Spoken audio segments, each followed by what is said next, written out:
If you look at the report last week by a think tank looking at what's happening in schools in terms of the teaching of radical gender identity theory to primary and secondary school students, which has no basis in science. It's a political belief that we're imposing on children. If you look at how we're often interpreting Britishness or Englishness. Now, what I argue in the book is that the new elite are really focused on reshaping these things around international themes of diversity and multiculturalism, and that's fine. But you can't just say a country is welcoming of others. That's like saying a country doesn't have an identity of its own. So what I'm arguing in this book is if we really want to explain why British politics has been overturned through the rise of populism, Brexit, Boris Johnson, all of these things that have reshaped the country, we really need to understand how this new elite has really drifted away from the country on cultural issues like immigration, Europe, identity, sex, gender,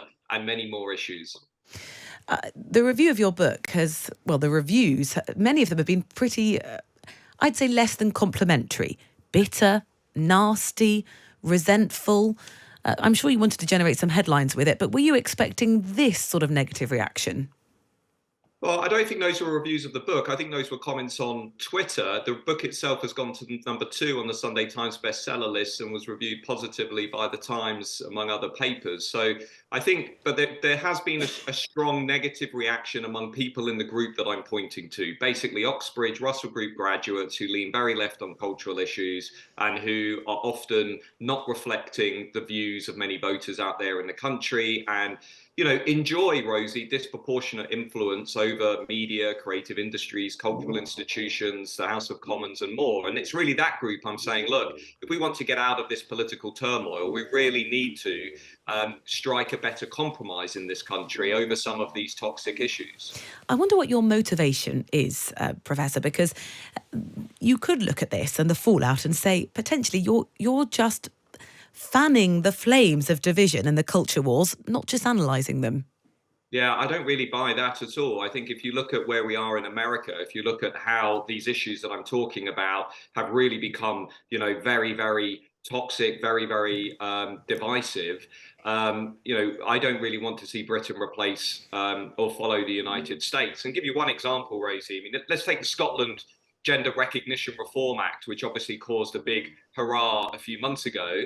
That was a policy decision to allow children to legally change their gender that was pushed through, brought before Scotland by a group that I call the radical progressives in the book.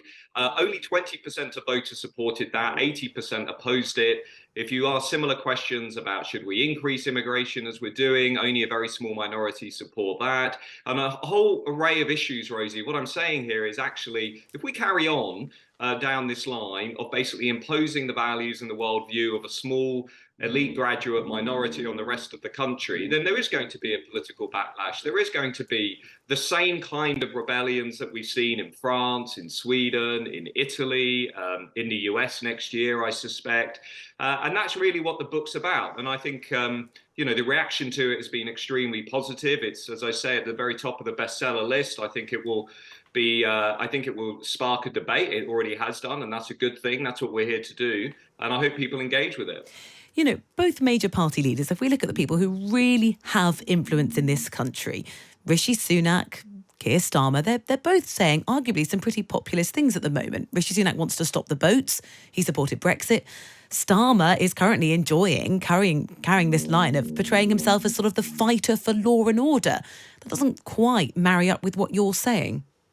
Is stopping the boats populist? I would think that's just ensuring we have strong borders that actually work. But if you take some issues that I point to in the book, I mean, for example, many of the people who voted for Brexit, many Conservative voters thought that actually overall levels of migration would fall after the referendum. They've continued to spiral upwards. They're now at record levels, 504,000 net migration last year. If you look at the report last week by a think tank looking at what's happening in schools in terms of the teaching of radical gender identity theory to primary and secondary school students, which has no basis in science. It's a political belief that we're imposing on children. If you look at how we're often interpreting Britishness or Englishness. Now, what I argue in the book is that the new elite are really focused on reshaping these things around international themes of diversity and multiculturalism, and that's fine. But you can't just say a country is welcoming of others. That's like saying a country doesn't have an identity of its own. And I think many voters feel